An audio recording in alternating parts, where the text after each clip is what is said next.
उद्धारकर्ता नूं याद करते हैं। प्रभु यीशु मसीह तेरा बहुत धन्नवाद करते हैं अज के दिन के लिए तू साडे जीवन में रखिया है। पिता तेरी इस किरपा के लिए असी किहड़े शब्दों के नाल धन्नवाद करिए। पिता साडे कोल शब्द नहीं हैं प्रभु। जिस तरह किसी लेखक ने कहा है कि सारा समुंदर स्याही बन जाए और सारे रुख कलमा बन जान तां भी तेरे प्यार नूं बयान नहीं किया जा सकता। पिता अज असी इस धरती उत्ते जिउंदे हाँ, तेरे चरणों दे विच बैठे हाँ। ये साड़ी कोई खूबी या साड़ी कोई लियाकत नहीं है पिता, ये तेरा फजल है, ये तेरी कृपा हुई है साडे उत्ते पिता। और इस कृपा के लिए असी तेरा बहुत धन्नवाद करते हैं प्रभु। तो संभाल के रख, आने वाले समय में मदद कर। ये दुआ प्रभु यीशु मसीह के नाम विच मंगते हैं, आमीन। बत्ती है नहीं गया अज असी पहला सब तो पहला गवाहियाँ सुनांगे। हाँ, एक मैं गवाही सुनाता है। पिछले समय दे विच असी गए सीगे गोलू का पिंड है फाजिलका दे लागे, इत्थों जिहड़ा फिरोजपुर तो अगे है 36 किलोमीटर और गोलू का पिंड है। असी उत्थे गए सीगे, बंदगी करके आए। उत्थे बपतिस्मा भी होया एक, और उत्थे एक लड़की सी, उहदे हत्थ दे उत्ते रसौली सी, और वो कहंदे भी साडे लई प्रार्थना करो। और परसों उन्हां दा फोन आया, कहंदे भी असी तो एड्डी दूर आके गवाही नहीं दे सकते चर्च दे विच, साडे वालों तुसी गवाही दे दिओ कि प्रभु ने वो मेरी रसौली जिहड़ी पता नहीं कित्थे चल गई, गायब हो गई। हालेलुया, प्रभु महान है। और विश्वास दे नाल जो कुछ भी उस तो मंगो वो तुहानूं जरूर मिलता है। आओ जद कि असी खड़े हैं, असी वचन दे लई प्रार्थना करते हैं और उस तो बाद तुसी बैठ सकते हो। आओ असी अज दे वचन दे लई प्रार्थना करते हैं और सबना ने अपने अपने लिए प्रार्थना करनी है कि जो भी उसनूं चाहिदा है प्रभु अज मुहैया करावे। और असी अपने सिरां झुकाउंदे हाँ, अपनी अखां बंद करते हाँ। प्रभु यीशु मसीह जद कि असी आराधना की है, गवाहियां दित्तियां हैं, और प्रभु हुण असी संगत दे उस हिस्से विच जा रहे हैं पिता जद तू साडे नाल गलबात करन जा रहा है। और पिता इस तो पहला कि तू साडे नाल गलबात करें, असी चाहते हाँ साडे कन्नां दा खतना कर दे और सानू समझण वाला दिल दे दे प्रभु, ताकि असी समझ सकीए। और असी तेरे तो वो विश्वास मंगते हाँ जो तू अपने चेलियां नूं दित्ता सी। और पिता असी जानते हाँ कि विश्वास सिर्फ सुनन द्वारा आउंदा है, और सुनन दे लई कन्न चाहिदे हैं। तेरे वचन दे विच लिखिया कि जिस दे कन्न हन सुने। पिता असी तेरे कोलों कन्न मंगते हाँ पिता, और असी समझ मंगते हैं पिता। और जो तू अज दा वचन साडे लई रखिया है पिता, वो बहुतायत दे नाल साडे उत्ते उडेल दे। ये दुआ प्रभु यीशु मसीह दे नाम विच मंगदे हाँ, धन्नवाद। आओ असी पहला थस्सलोनीकिया उसका 5 नंबर अध्याय और उसकी 18 नंबर आयत नूं पढ़ना है। हर हाल विच धन्नवाद करो, क्यों जो तुहाडे लई मसीह यीशु विच परमेश्वर दी इहो इच्छा है। प्रभु अपने इस पढ़े गए वचन दे उत्ते आशीष देवे। प्रभु ये आयत साड़ी समझ विच आवे, असी तेरे को समझ मंगते हाँ। इस आयत दे उत्ते तेरी बरकत चाहते हैं पिता, तू कृपा कर संभाल के रख। ये दुआ प्रभु यीशु मसीह के नाम विच मंगते हैं। और तुसी सब बैठ सकते हो।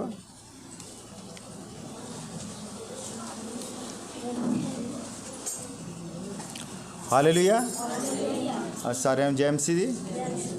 हाँ, अज असीं पढ़िया है पहला थस्सलोनीकिया दा 5 नंबर अध्याय उसकी 18 नंबर आयत दे विच कि हर हाल विच धन्नवाद करो। हालेलुया, की करना है? हर हाल विच धन्नवाद करना है। तो जब बंदा मान लो भी बीमार है, उहदे मान लो भी दर्द हो रही बहुत ज़्यादा, वो किद्दां धन्नवाद करेगा? हालेलुया।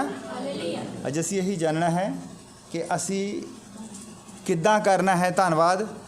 और ये वचन दे विच जो भी लिखा है एवें नहीं लिख दिता, यदि कोई वजह है, यदा कोई मतलब है कि हर हाल दे विच धन्नवाद करो। ये क्यों लिखा है? हालेलुया। असी देखते हैं कि एक फार्मूला है, एक तरीका है कि जद सानू ये पता लग जाए कि सानू परखिया जा रहा है। हालेलुया। ध्यान दे नाल सुनियो, जद तुहानू ये पता लग जाए भी तुहानू परखिया जा रहा है, वो परख तो बाद तुहानू एक इनाम मिलना है, फिर तुहाडा सारा ध्यान उस इनाम वाल हुंदा है, ना कि तुहाडी परेशानी वाल। हालेलुया। समझ लगदी है? इसलिए क्या कि हर हाल दे विच धन्नवाद करो, की पता कि किहड़े हाल दे विच तुहानू परखिया जा रहा है। हालेलुया। और हो सकता है कि तुसी थोड़ा घबरा जाओ, असी फेल किदां हो जाते हैं, असी हर हाल दे विच प्रार्थना क्यों नहीं कर पाते, साडा विश्वास क्यों डगमगा जाता है। ये 5 कारण मैं तुहानू दसदा हाँ। हालेलुया। ये 5 कारण हैं जिन्हां दा करके असी घबरा जाते हैं, असी अपने विश्वास तो डगमगा जाते हैं, असी खड़े नहीं रह सकते। वो 5 कारण हैं भी जिथे उसने सानू कहा है भी भरम ना कर। नंबर 1 उन्हें कहा भरम ना कर। हालेलुया। याकूब 1 ਉਹਦੀ 6-8 ਦੇ ਵਿੱਚ लिखा है कि किसी भी चीज़ का भरम ना कर, जो भी मंगता है और सोच लै कि तैनू मिल गया है। पर असी की करते हैं, असी भरम करते हैं कि पता नहीं मिलना है कि नहीं मिलना है, असी फेल हो जाते हैं। और फिर उसने कहा है कि चिंता ना कर। हालेलुया। पहला पतरस ਉਹਦੀ 5:7 ਦੇ ਵਿੱਚ लिखा है कि ਉਹਨੂੰ ਤੁਹਾਡਾ ਫਿਕਰ है, पर असी की करते हैं, असी आप ही फिक्र करके बैठे रहने, क्योंकि जो वो कहता है उसी करते ही नहीं है। उन्हें क्या चिंता ना कर, और असी रात दिन चिंता दे विच सौंदे ही नहीं गए, सारी रात सोची जाते हैं हुण की होऊगा, हुण की होऊगा। वो कहता है चिंता ना कर, और असी जिहड़ा है चिंता ही करी जाते हैं। ये भी साडे फेल होने का कारण है। फिर वो कहता निराश ना होवो। निराश, जब लोग डिप्रैशन च चल जाते हैं, निराश हो के कई लोग तो मतलब अपने जीवन ही ख़त्म कर लेंगे हैं। इब्रानियां 1:1 लिखा भी निराश नहीं होना। हालेलुया। भी उस तो बाद आप देखते हैं एक है वो कहता सुनो ध्यान दे नाल। सुनना की है? वचन। और वचन कित्थे सुनना है? ओदी संगती च आके। असी सुनते नहीं, जो कहा जाता है वो असी सुनते नहीं। वो कहता जिहड़ा विश्वास है तुहाडा डिग गया, उस दी बहाली है सुनन दे नाल हुंदी है, पर असी सुनते ही नहीं गए, इसलिए भी साडा विश्वास जिहड़ा है वो कमज़ोर हो जाता है। अगला है कि परमेश्वर नूं पक्क करके नहीं जानना, पक्के तौर पर नहीं जानते। वो कहता परमेश्वर के प्रति बिल्कुल यकीनी होवो कि परमेश्वर है, पर तुसी कई बार सोचते पता नहीं हैगा है खरे है नहीं गा। किन्ने लोग पक्क करके जानते हैं परमेश्वर नूं हैगा है परमेश्वर। हालेलुया। जोर नाल कहो हालेलुया। क्या तुसी ये जानते हो परमेश्वर नूं पक्क करके, तो फिर तुहानूं ये भी जानना जरूरी है जिहड़ा लूका 1:37 नंबर दे विच लिखा है कि ओहदे लई कुछ भी असंभव नहीं है। तुसी हुण जानदे हो ओनू, पक्के तौर पर जानदे हो, तो तुसी ये भी जानना जरूरी है भी ओहदे लई कुछ भी असंभव नहीं है। जो भी कुछ तुसी मंगोगे तुहानूं मुहैया कर देवेगा। फिर तुसी चिंता करदे हो तो ये तुसी इहदा मतलब तुसी उदां ही कही जाने। किन्ने लोग हैं जिहड़े चिंता नहीं करते? हत्थ खड़ा करो, हत्थ खड़ा करो जिहड़े चिंता नहीं करते।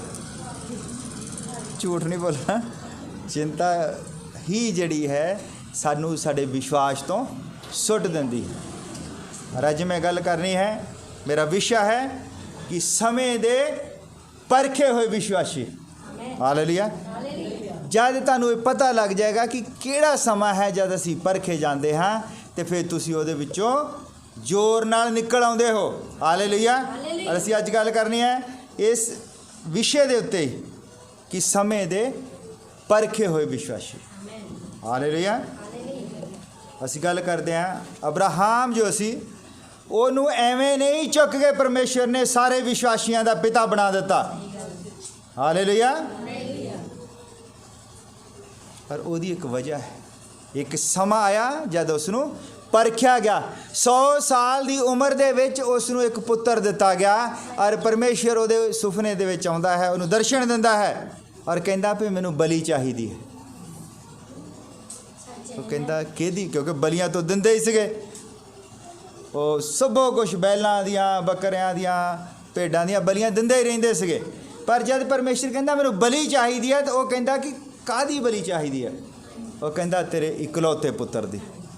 उसने कोई सवाल नहीं किया कि ये तो मैनूं 100 साल की उम्र दे मिलिया है, ਇਹਦਾ तो तू मैनूं वादा किया सी, जब मैं तेनों कहा कि तू मैनूं ये सबो कुछ दे ही जाता है पर मेरे अगे अंश नहीं है, मेरा वंश ही नहीं है। तो परमेश्वर ने उन्होंने कहा कि मैं तेनों को पुत्र देन जा रहा। वो कह सकता ये किदां दी नाइंसाफी है कि 100 साल की उम्र दे मैनूं पुत्र दिता तो हुण मैनूं कहना उसकी बलि दे दे।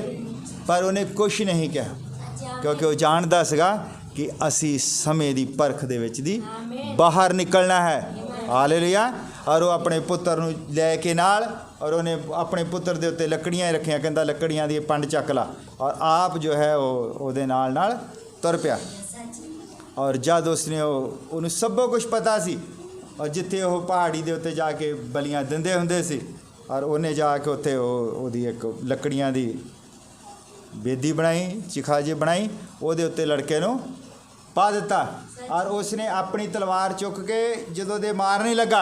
हुण तुसीं देखो भी उन्हें कोई शक नहीं की, उन्हें अपने वालों बलि जड़ी दे दी है और परमेश्वर ने उसनों कबूल कर लिया। उसने कहा अब्राहम रुक जा। ये समय दे विच दी निकल मासा भी अपने मन दे विच शक कर लैंदा ते अज ओह विश्वासियां दा पिता ना ठहरदा। असी किहदे वंश हां? असी अब्राहम दा शाही वंश हां। हालेलुया। असी ये जानते हैं कि वो सबो कुछ कर सकदा है। और उस तो बाद असी देखते हैं कि मूसा जो है, मूसा नूं परमेश्वर ने छोटा खुदा बनाया। हालेलुया। और उसने कहा कि तू फिरौन दे सामने छोटा खुदा होवेगा और हारून जो है तेरा नबी होवेगा। उदा नहीं परमेश्वर किसी नूं चुक के खुदा बना दिंदा। होया कि वह महल दे विच पलिया होया सी, फिरौन दे महल दे विच पलिया होया सी, और उहदी लड़की ने उहनूं गोद लिया सीगा, चुक लिया सीगा। मतलब उहनूं किन्ना उहनूं लाड प्यार मिलदा होवेगा, किन्नियां उहदियां गोलियां होणगियां, किद्दां उहनूं लाड प्यार दे नाल रखदे होणगे, मिट्टी तक उहनूं लगण नहीं दिंदे होणगे। और एक दिन आ जगाओ पिछे कई लोग सुते हैं। हालेलुया। एक बार जब उन्होंने परमेश्वर ने बुलाया और वह सबो कुछ छड्ड के बाहर आ गया। और जिहड़ा 40 साल महल दे विच रहा होए और वो 40 साल भेडां चारे। भेडां चारना कितना औखा काम है तुहानूं पता? भेडां नूं रोज़ नहीं लैके आउंदे घर नूं भी अज भेडां असीं चारन चल गए तो भेडां नूं शाम नूं घर लैके आ जाना। इदां नगा जद भेडां नूं वो लैके तुर पैंदे तो जिथे रात हो जाती उत्थे ही डेरा ला लैंदे आ।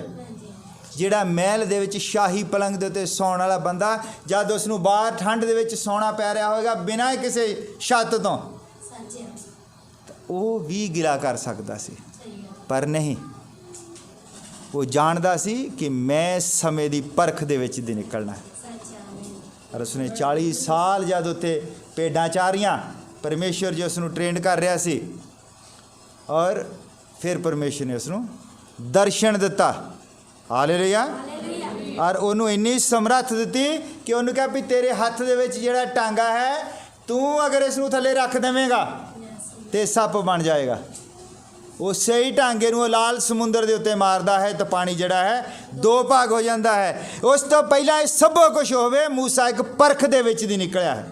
जब तुहाडे उत्ते परख आउंदी है, छोटी जी परख आउंदी है तो साडियां जिहड़ियां चीकां निकल जांदियां। असीं कहंदे नहीं नहीं ये किदां होवेगा, इदां किदां हो सकदा। परमेश्वर जिहड़ा अपने विश्वासी नूं परख दे विच दी जरूर कढदा है। जिहड़ा परख दे विच दी नहीं निकलिया वो इनाम नहीं पा सकदा। जद तक तुहाडे उत्ते कोई परख नहीं आउंदी तुसीं जान लो कि तुहाडी जिहड़ी फरियाद है परमेश्वर तक नहीं पहुँची है। तुहानूं परमेश्वर एक्नॉलेज नहीं करता है, परमेश्वर के ध्यान विच तुसीं नहीं हो। जद उसने तुहानूं वरतना है तो जरूर है वो पहला परख लवे। ਜਦੋਂ ਪਰਖਦਾ ਹੈ ਤਾਂ ਫਿਰ ਜਦ ਤੁਸੀਂ ਉਹ 'ਚ ਖਰੇ ਨਿਕਲਦੇ ਹੋ ਫਿਰ ਤੁਹਾਨੂੰ ਇੱਕ ਡਿਊਟੀ ਦਿੰਦਾ ਹੈ ਅੱਗੇ ਕਰਨ ਦੇ ਲਈ। ਅਯੂਬ ਹੈ, ਅਯੂਬ ਦੇ ਉੱਤੇ ਪਰਖ ਆਈ ਔਰ ਉਹਦੀ ਪਤਨੀ ਉਹਨੂੰ ਕਹਿੰਦੀ ਕਿ ਤੂੰ ਇੱਦਾਂ ਤੜਫੀ ਜਾਂਦਾ ਹੈ, ਤੇਰੇ ਮਾਸ ਉੱਤੇ ਨਹੀਂ ਰਿਹਾ, ਕੀੜੇ ਤੇਰੇ ਪਏ ਹੈ, ਕਮਰੇ 'ਚੋਂ ਮੁਸ਼ਕ ਆਉਣ ਡਿਆ ਹੈ, ਵੀ ਤੂੰ ਇੱਕ ਵਾਰੀ ਪਰਮੇਸ਼ਰ ਨੂੰ ਕਹਿ ਦੇ ਕੁਛ ਉਲਟਾ ਫੁਲਟਾ ਫਿਟਕਾਰ ਦੇ ਤਾਂ ਕਿ ਉਹ ਤੇਰੀ ਮੁਕਤੀ ਹੋ ਜਾਵੇ। ਪਰ ਉਹ ਕਹਿੰਦਾ ਵੀ ਤੂੰ ਝਲੀਆਂ ਔਰਤਾਂ ਵਾਂਗੂ ਨਾ ਬੋਲ। ਔਰ ਵਚਨ ਦੇ ਵਿੱਚ ਲਿਖਿਆ ਉਹਨੇ ਇੱਕ ਵੀ ਸ਼ਬਦ ਕਦੀ ਵੀ ਪਰਮੇਸ਼ਰ ਨੂੰ ਗਲਤ ਨਹੀਂ ਕਿਹਾ ਕਿ ਮੈਂ ਇੱਦਾਂ ਕਿਉਂ ਹਾਂ। ਔਰ ਉਹ ਪਰਖ ਦੇ ਵਿੱਚ ਦੀ ਖਰਾ ਉਤਰਿਆ ਔਰ ਪਰਮੇਸ਼ਰ ਨੇ ਉਸਨੂੰ ਸਭੋ ਕੁਛ ਜਿਹੜਾ ਹੈ ਡਬਲ ਕਰਕੇ ਦਿੱਤਾ। ਔਰ ਅਸੀਂ ਦੇਖਦੇ ਹਾਂ ਇਹ ਪਰਖ ਦੇ ਯੋਧੇ ਜਿਹੜੇ ਪਰਖ ਦੇ ਵਿੱਚ ਨਿਕਲਿਆ। ਇਸੇ ਲੜੀ ਦੇ ਵਿੱਚ ਅਸੀਂ ਦੇਖਦੇ ਹਾਂ ਕਿ ਯੂਸਫ ਨਾਂ ਦਾ ਲੜਕਾ, ਜਵਾਨ ਲੜਕਾ ਔਰ ਗੁਲਾਮੀ ਦੇ ਵਿੱਚ ਰਹਿੰਦਾ ਹੈ, ਆਪਣੀ ਜਵਾਨੀ ਦੀ ਹਾਲਤ ਦੇ ਵਿੱਚ ਹੈ ਔਰ ਗੁਲਾਮੀ ਦੇ ਵਿੱਚ ਰਹਿੰਦਾ ਹੈ। ਔਰ ਗੁਲਾਮੀ ਦੇ ਵਿੱਚ ਰਹਿਣ ਵਾਲਾ ਬੰਦਾ ਮੰਨ ਲਓ ਵੀ ਕਿੰਨਾ ਉਹ ਪਰੇਸ਼ਾਨ ਹੁੰਦਾ ਹੈ, ਉਹਦਾ ਆਪਣਾ ਕੋਈ ਜੀਵਨ ਨਹੀਂ ਹੁੰਦਾ, ਉਹ ਕਿਸੇ ਦੇ ਰਹਿਮੋ ਕਰਮ ਦੇ ਉੱਤੇ ਜੀ ਰਿਹਾ ਹੁੰਦਾ ਹੈ। ਔਰ ਉਹਨੂੰ ਇੱਕ ਸੁਭਾਗਿਆ ਮਿਲ ਜਾਵੇ, ਇੱਕ ਓਪਰਚੁਨਿਟੀ ਮਿਲ ਜਾਵੇ ਕਿ ਉੱਥੇ ਜਿਹੜਾ ਸਭ ਤੋਂ ਵੱਡਾ ਸਰਦਾਰ ਹੈ ਉਹਦੀ ਪਤਨੀ ਉਹਨੂੰ ਪ੍ਰੇਮ ਕਰਨ ਲੱਗ ਪਈ। ਤੁਸੀਂ ਦੇਖੋ ਕਿ ਉਹ ਜਦ ਉਹਨੂੰ ਉਹਦੇ ਪ੍ਰੇਮ ਜਾਲ ਦੇ 'ਚੋਂ ਫਸ ਜਾਂਦਾ, ਉਹਨੂੰ ਸਭੋ ਕੁਛ ਦੇ ਸਕਦੀ ਸੀ, ਉਹ ਵਧੀਆ ਕੱਪੜੇ, ਵਧੀਆ ਖਾਣਾ, ਸਭੋ ਕੁਛ ਦੇ ਸਕਦੀ ਸੀ, ਪਰ ਉਹ ਜਾਣਦਾ ਸੀ ਕਿ ਮੇਰੇ ਉੱਪਰ ਇਹ ਪਰਖ ਆਈ ਹੋਈ ਹੈ। ਉਹ ਵਧੀਆ ਮਹਿਲ ਸੀਗਾ, ਸਭੋ ਕੁਛ। ਉਸ ਔਰਤ ਪੋਤੀਫਰ ਦੀ ਘਰ ਵਾਲੀ ਸੀ ਔਰ ਉਹ ਸਰਦਾਰ ਸੀਗਾ। ਸਾਰੇ ਹੀ ਜਿੰਨੇ ਮੰਨ ਲਓ ਮਹਿਲ ਦੇ ਵਿੱਚ ਜਿੰਨੇ ਵੀ ਲੋਕ ਸੀਗੇ, ਜਿੰਨੇ ਵੀ ਕੰਮ ਕਰਦੇ ਸੀ, ਔਰ ਉਹਨਾਂ ਦਾ ਉਹ ਸਰਦਾਰ ਸੀਗਾ। ਮੰਨ ਲਓ ਸਰਦਾਰ ਦੇ ਮਹਿਲ ਵਿੱਚ ਰਹਿ ਸਕਦਾ ਸੀ, ਪਰ ਉਹਦੇ ਉੱਤੇ ਇਹ ਪਰਖ ਸੀ। ਪਰ ਉਹ ਜਦ ਇਸ ਪਰਖ ਦੇ ਵਿੱਚ ਦੀ ਨਿਕਲਿਆ, ਉਹਨੇ ਜਦ ਉਸ ਨੂੰ ਠੋਕਰ ਮਾਰੀ ਉਸ ਔਰਤ ਨੂੰ, ਤੇ ਉਸ ਨੇ ਉਹਨੂੰ ਜੇਲ੍ਹ ਤੱਕ ਪਹੁੰਚਾ ਦਿੱਤਾ, ਤਰ੍ਹਾਂ ਤਰ੍ਹਾਂ ਦੇ ਉੱਤੇ ਇਲਜ਼ਾਮ ਲਾ ਦਿੱਤੇ। ਪਰ ਉਹ ਆਪ ਪਰਖ ਦੇ ਵਿੱਚ ਕਦੀ ਵੀ ਉਹ ਫੇਲ ਨਹੀਂ ਹੋਇਆ। ਜਦ ਉਹ ਇਸ ਪਰਖ ਦੇ ਵਿੱਚੋਂ, ਕਿਉਂਕਿ ਮਨੁੱਖ ਨੂੰ ਤਿੰਨਾਂ ਤਰੀਕਿਆਂ ਦੇ ਨਾਲ ਪਰਖਿਆ ਜਾਂਦਾ ਹੈ, ਪੈਸਾ, ਪਰਵਰਿਸ਼ ਤੇ ਔਰਤ, ਔਰ ਉਹ ਔਰਤ ਦੁਆਰਾ ਪਰਖਿਆ ਜਾ ਰਿਹਾ ਸੀ। ਔਰ ਉਹ ਜਾਣਦਾ ਸੀ ਕਿ ਮੈਂ ਇਸ ਪਰਖ ਦੇ ਵਿੱਚ ਫੇਲ ਨਹੀਂ ਹੋਣਾ ਹੈ। ਔਰ ਹੋਇਆ ਕਿ ਉਹੋ ਹੀ ਮਹਿਲ, ਉਹ ਸਹੀ ਔਰਤ ਦੀ ਲੜਕੀ, ਉਹਦੀ ਹਮੂਰ ਪਰਮੇਸ਼ਰ ਉਹਨੂੰ ਤੋਹਫੇ ਦੇ ਵਿੱਚ ਦੇ ਦਿੰਦਾ ਹੈ। ਕਿਉਂਕਿ ਜਦ ਉੱਥੇ ਜੇਲ੍ਹ 'ਚ ਜਾਂਦਾ ਹੈ ਔਰ ਪਰਮੇਸ਼ਰ ਨੇ ਉਸ ਨੂੰ ਇੱਕ ਗਿਫਟ ਦਿੱਤਾ ਫਿਰ ਸੁਪਨਿਆਂ ਦੇ ਅਰਥ ਦੱਸਣ ਦਾ। ਔਰ ਉਸ ਨੇ ਫਿਰ ਰਾਜੇ ਦੇ ਸੁਪਨਿਆਂ ਦੇ ਅਰਥ ਦੱਸੇ ਤੇ ਰਾਜੇ ਨੇ ਉਸ ਨੂੰ ਆਪਣੇ ਸੱਜੇ ਹੱਥ ਬਿਠਾਇਆ। ਸੱਜੇ ਹੱਥ ਬਿਠਾਉਣ ਦਾ ਮਤਲਬ ਕਿ ਉਹਨੂੰ ਸਾਰੇ ਅਖਤਿਆਰ ਦੇ ਦਿੱਤੇ। ਕਿਉਂ ਦਿੱਤੇ? ਕਿਉਂਕਿ ਉਹ ਆਪਣੀ ਪਰਖ ਦੇ ਵਿੱਚ ਸਹੀ ਨਿਕਲ ਕੇ ਆਇਆ ਬਾਹਰ, ਉਹ ਫੇਲ ਨਹੀਂ ਹੋਇਆ। ਅਸੀਂ ਫੇਲ ਹੋ ਜਾਂਦੇ ਹਾਂ, ਹਾਲੇਲੂਇਆ। ਪਰ ਜਦ ਅਸੀਂ ਫੇਲ ਹੋ ਜਾਂਦੇ ਤਾਂ ਕੁਛ ਪਾਉਂਦੇ ਨਹੀਂਗੇ, ਕੁਛ ਵੀ ਹਾਸਲ ਨਹੀਂ ਕਰਦੇ ਜਦ ਅਸੀਂ ਫੇਲ ਹੋ ਜਾਂਦੇ ਹਾਂ। ਔਰ ਜਿੱਤ ਪ੍ਰਾਪਤ ਕਰਨ ਵਾਲਿਆਂ ਦੇ ਲਈ ਉਹਨੇ ਇੱਕ ਵੱਡਾ ਇਨਾਮ ਰੱਖਿਆ ਹੈ। ਉਹ ਕਹਿੰਦਾ ਜਿੱਤ ਪ੍ਰਾਪਤ ਕਰਨ ਵਾਲਿਆਂ ਨੂੰ ਮੈਂ ਆਪਣੇ ਨਾਲ ਸਿੰਘਾਸਨ ਦੇ ਉੱਤੇ ਬਿਠਾਵਾਂਗਾ, ਜਿਸ ਤਰ੍ਹਾਂ ਮੈਂ ਪਿਤਾ ਦੇ ਸਿੰਘਾਸਨ ਉੱਤੇ ਬੈਠਾ। ਕਿੱਡਾ ਵੱਡਾ ਉਹ ਤੋਹਫਾ ਹੈ। ਮੈਂ ਤੇ ਪ੍ਰਚਾਰ ਕੀਤਾ, ਕਲਪਨਾ ਕਰਕੇ ਦੇਖੋ ਪਰਮੇਸ਼ਰ ਦਾ ਸਿੰਘਾਸਨ, ਇੱਥੇ ਛੋਟੇ ਛੋਟੇ ਬੰਦੇ ਨੂੰ ਮਾੜਾ ਜਿਹਾ ਸਿੰਘਾਸਨ ਮਿਲ ਜਾਵੇ ਤਾਂ ਕਿੱਦਾਂ ਉਹਨੂੰ ਸਵਾਰਦਾ ਹੈ। ਦੇਖੋ, ਕਲਪਨਾ ਕਰਕੇ ਦੇਖੋ ਕਿ ਪਰਮੇਸ਼ਰ ਦਾ ਸਿੰਘਾਸਨ। ਉਹ ਕਹਿੰਦਾ ਜਿਹੜਾ ਜਿੱਤ ਪ੍ਰਾਪਤ ਕਰੇਗਾ ਮੈਂ ਉਹਨੂੰ ਆਪਣੇ ਸਿੰਘਾਸਨ ਦੇ ਉੱਤੇ ਬਿਠਾਵਾਂਗਾ। ਕਿੰਨੀ ਵੱਡੀ ਆਸ। ਤੇ ਅਸੀਂ ਛੋਟੀ ਜੀ ਸਾਡੇ ਉੱਤੇ ਜਦ ਪਰਖ ਆਉਂਦੀ ਹੈ ਤੇ ਅਸੀਂ ਫੇਲ ਹੋ ਜਾਂਦੇ ਹਾਂ। ਔਰ ਆਇਤ ਕੀ ਹੈ ਕਿ ਹਰ ਹਾਲ ਵਿੱਚ ਉਹਦਾ ਧੰਨਵਾਦ ਕਰੋ। ਫਿਰ ਜਦ ਬੰਦੇ ਨੂੰ ਇਹ ਪਤਾ ਲੱਗ ਜਾਂਦਾ ਹੈ ਕਿ ਮੈਂ ਕੁਛ ਪਾਉਣਾ ਹੈ, ਮੈਂ ਕਿਸੇ ਪਰਖ ਦੇ ਵਿੱਚ ਦੀ ਨਿਕਲਣਾ ਹੈ, ਤਾਂ ਫਿਰ ਉਹ ਆਪਣੇ ਆਪ ਹੀ ਹਰ ਹਾਲ ਦੇ ਵਿੱਚ ਧੰਨਵਾਦ ਕਰਦਾ ਹੈ। ਫਿਰ ਉਹ ਜਿਹੜੀ ਮਰਜ਼ੀ ਪ੍ਰੀਖਿਆ ਆਵੇ, ਉਹ ਫਿਰ ਕਹਿੰਦਾ ਠੀਕ ਹੈ, ਹੁਣ ਪ੍ਰੀਖਿਆ ਆ ਗਈ ਹੈ ਤੇ ਮੈਂ ਹੁਣ ਇਹਦੇ ਵਿੱਚ ਦੀ ਨਿਕਲਣਾ ਹੈ ਤਾਂ ਕਿ ਮੈਂ ਕੁਛ ਪਾਉਣਾ ਹੈ। ਜਦ ਪ੍ਰੀਖਿਆ ਆਉਂਦੀ ਹੈ ਤੇ ਜਾਣ ਲਓ ਕਿ ਪਰਮੇਸ਼ਰ ਤੁਹਾਨੂੰ ਕੁਛ ਦੇਣ ਜਾ ਰਿਹਾ ਹੈ। ਉੱਥੇ ਹੀ ਤੁਹਾਡਾ ਫੈਸਲਾ ਹੋਣਾ ਹੈ ਕਿ ਤੁਸੀਂ ਕੁਛ ਲੈ ਸਕਦੇ ਹੋ ਕਿ ਨਹੀਂ ਲੈ ਸਕਦੇ। ਇਹ ਤੁਹਾਡੀ ਚੰਗਿਆਈ ਵੀ ਤੁਹਾਡੀ ਜਿੱਤ ਹੈ। ਜਦ ਤੁਸੀਂ ਬਿਮਾਰ ਹੁੰਦੇ ਹੋ ਤੇ ਉਦੋਂ ਪਰਮੇਸ਼ਰ ਦਾ ਧੰਨਵਾਦ ਕਰੋ, ਧੰਨਵਾਦ ਕਰੋ कि प्रभु मैं बीमार हाँ तो हुण जरूर है कि मैं शक्ति प्राप्त करके उठांगा। और जब तुसी फिर दोबारा शक्ति प्राप्त करके उठते हो तो फिर तुसी जो चाहते हो तुहाडे लई हो जाता है। समझ लग रही है? पे जद बंदे नूं ये पता लग जाए कि मैनू कुछ मिलन जा रहा है, उस तो पहला मैं परख विच दी निकलना है। जब कोई सैनिक किसी देश की सेवा दे विच भर्ती हुंदा है और असी यह मान लो जब उसका टारगेट हुंदा कि मैं अपने बुढ़ापे दे विच पेंशन प्राप्त करनी है, मैं पेंशन प्राप्त करनी, मैनू पेंशन देनी है सरकार ने, तो फिर वो कभी भी दौड़ता नहीं फौज चों, कभी भी गैर हाजिर नहीं होंदा, कभी भी इदां दा काम नहीं करता कि उन्होंने मिलटरी वाले उत्थों कढ़ देण।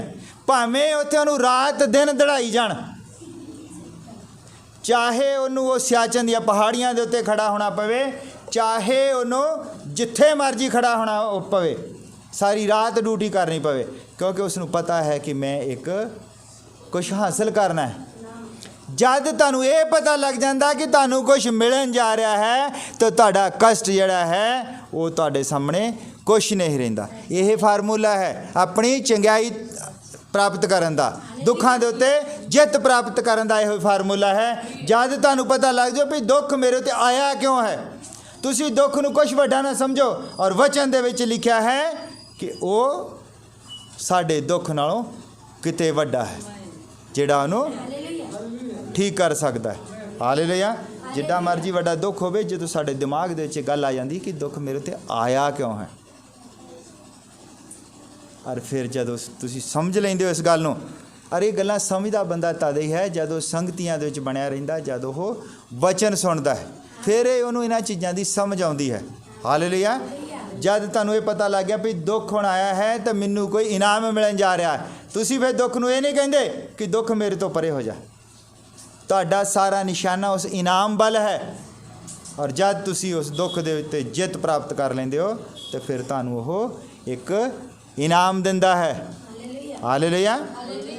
तुसी जद ये जान लेंदे हो कि साडा प्रभु जिहड़ा है वो तुहाडे उत्ते एवें ही बिपता, एवें ही बीमारी, एवें ही लाचारी नहीं भेजदा, वो तुहानूं कुछ देण जा रहा है कि बशर्ते तुसी उस लाचारी दे उत्ते जित प्राप्त करो, तुसी उस बीमारी दे उत्ते जित प्राप्त करो, तुसी अपने कर्जियां ते अपनी टेंशनां दे उत्ते जित प्राप्त कर लो। जब तुहानूं कोई टेंशन आउंदी है तो तुसी उस वचन नूं सामने रखो कि उहनूं साडा फिक्र है। हालेलुया। और फिर तुहानूं पतरस याद आना चाहिए है। पतरस ने क्या है कि अपनियां सारियां ही चिंतावां उहदे उत्ते सुट दिओ क्योंकि उहनूं तुहाडा फिक्र है। जब तुसी ये जान लेंदे कि उहनूं फिक्र है तो तुहानूं बीमारी की हालत विच नहीं छड्डेगा, वो तुहानूं उस मुसीबत दे विच नहीं छड्डेगा जब तुसी अपना फिक्र उहदे उत्ते सुट दिंदे हो, क्योंकि उसने वादा किया है मैनूं तुहाडा फिक्र है। वो मनुख नहीं है कि झूठ बोले या कह के मुकर जो, इदां नहीं है। गलती साडे विच हुंदी है कि जब उसने कहा है कि चिंता ना करो, असीं एवें ही चिंता करके बैठे रहिंदे। जदों कहंदा पर जद मंग लिया तो भरम ना करो, असीं भरम दे विच पै रहिंदे आ, खरे ठीक होना खरे नहीं ठीक होना। असीं परमेश्वर नूं पक्क करके नहीं जानते, वो कहंदा बिल्कुल पक्क करके परमेश्वर नूं जान लो कि ओह कदी फेल नहीं हुंदा। उहदे वास्ते कुछ भी इंपॉसिबल नहीं है, उहदे वास्ते सबो कुछ संभव है क्योंकि वह परमेश्वर है। हालेलुया। और जब सानू ये पता लग जाता कि साडा परमेश्वर ना बदली होने वाला परमेश्वर है, वो जो कहता है वो कर दिंदा है, तो फिर असी भावें बीमार होइए, जब सानू पता होंदा है कि बीमारियां उहदे नाम तो डरदियां हैं, तो फिर असी जित प्राप्त कर लेंदे हैं। आओ असी सब खड़े हो जाते हैं।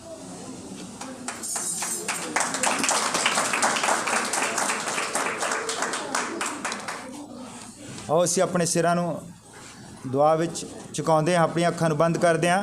प्रभु यीशु मसीह इस एडी वड्डी आस दे लई पिता असी किस तरह पिछे रह जाइए, इस एडे वड्डे इनाम दे लई पिता असी किस तरह पिछे रह जाते हैं। पिता जद असी जाणिया है कि असी किस तरह निकम्मे हो जाते हैं, तो अज साडा हौसला वधाया है वचन दे द्वारा। तो सानू कन्न दिते हैं, जो असी आस कीती सी, जो असी मंगिया सी कि सानू कन्न दे पिता, तू सानू समझ बख्शी है। असी इस गल नूं समझ गए हाँ कि तू सर्वशक्तिमान है, तू कभी फेल नहीं हुंदा और तेरे लिए कुछ भी असंभव नहीं है पिता। ਅਸੀਂ ਜੋ ਕੁਛ ਮੰਗਦੇ ਹਾਂ ਉਹ ਸਾਨੂੰ ਮਿਲ ਜਾਂਦਾ ਹੈ ਪਿਤਾ। ਆਉਣ ਵਾਲੇ ਸਮੇਂ 'ਚ ਮਦਦ ਕਰ, ਸੰਭਾਲ ਕੇ ਰੱਖ। ਇਹ ਦੁਆ ਪ੍ਰਭੂ ਯਿਸੂ ਮਸੀਹ ਦੇ ਨਾਮ ਵਿੱਚ ਮੰਗਦੇ। ਆਓ ਅਸੀਂ ਗੀਤ ਗਾਉਂਦੇ ਹਾਂ ਪ੍ਰਭੂ ਦੀ ਮਹਿਮਾ ਦੇ ਲਈ।